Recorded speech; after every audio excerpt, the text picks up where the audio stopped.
अस्सलाम वालेकुम जी, की हाल चाल है दोस्तों। अज आए हैं मजरे च। इत्थे अपनी टिप्पर ते खजूरां लोड हो रही वड्डी दे 6 व्हीलर दे 4 व्हीलर स्टैंड ते ला के आए। चलो मेरे ख्याल मानी दियां जिहदियां लैके जाना मैं ओहदा डल है टंटर वो JCB ने लोड करनी है। लोड तो इन्होंने बड़ी ओवर कर दी थी, अगे का पता नहीं हुण की कर देनी।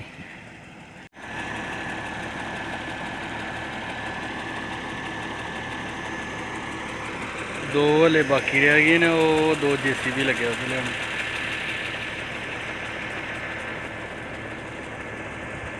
व्हीलर ते खजूरा लोड की थोड़ा विजिट करवाने मजरे JCB है 4C100 पुटता पाया जे। मानी दसदा 8-9 साल दियां खजूरां जी। इधर 2 लगे दे ने काम करते पे ने, पता नहीं प्यो पुत्र ने मेरे हिसाब नाल।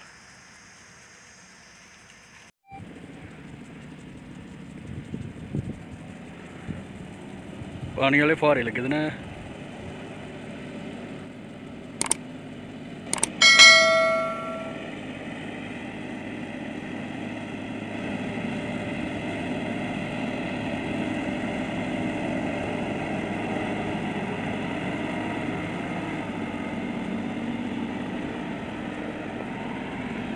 मित्र भी अपने टिप्पर से लोड करता पे।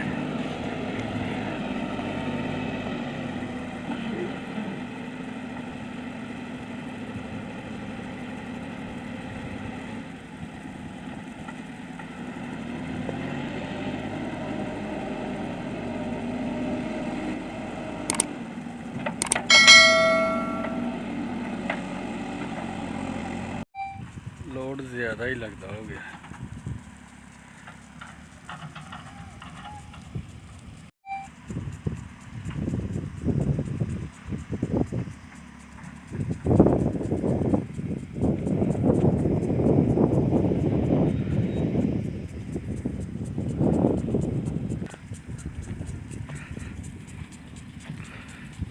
पारा चलता पे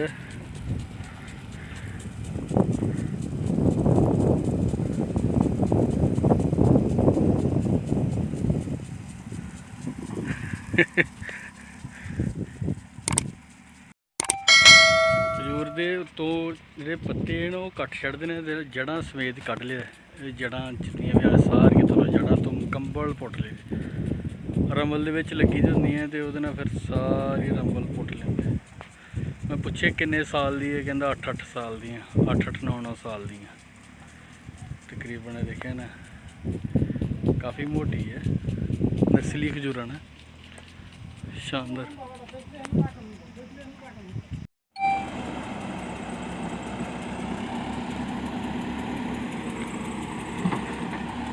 खजूर आखिरली लोड करने वाली रैक्स वक्त पात्र मित्र को फिट नहीं बह रही है, इन सारा वो कैरियल तोड़ छड़ना। मैंने शक पैंदा जिस आना सुटता पाया ना, जो लगा ना सेफ्टी वाला डंडा, इन तोड़ छड़ना।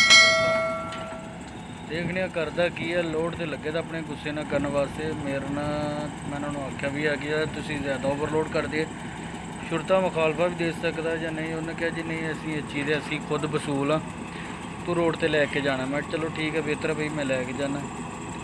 जेड़े हिसाब ना लद रहे पे बेल्ट पाने पैना मैंने, इन्होंने जाके अगे लानियाँ भी हैं, फिर टाइम काफ़ी लग जाना। जाके अपने दोस्तों का तरीकाकार दसने किस तरह लाते हैं।